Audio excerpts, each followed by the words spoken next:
बचेली मंडल में भाजपा युवा मोर्चा के द्वारा छत्तीसगढ़ में बढ़ते अपराध के विरोध में कांग्रेस सरकार का पुतला दहन किया गया। भाजयुमो जिला अध्यक्ष कुणाल ठाकुर ने कहा कि हमारे युवा मोर्चा के प्रदेश अध्यक्ष रवि भगत के निर्देशानुसार प्रदेश में बढ़ते हुए अपराध व लाचार कानून व्यवस्था के विरोध में राज्य कांग्रेस सरकार का पुतला दहन हमने किया है।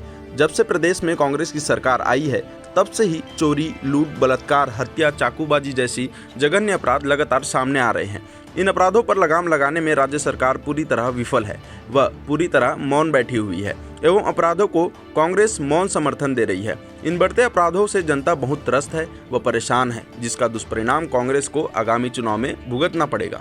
युवा मोर्चा ने बचेली के अलावा गीदम में भी राज्य सरकार का पुतला दहन किया है। बचेली के पुतला दहन कार्यक्रम में भाजपा प्रदेश मंत्री ओजस्वी मंडावी, भाजयुमो जिला अध्यक्ष कुणाल ठाकुर आदि भाजपाई उपस्थित थे। बचेली से फकरे आलम की रिपोर्ट।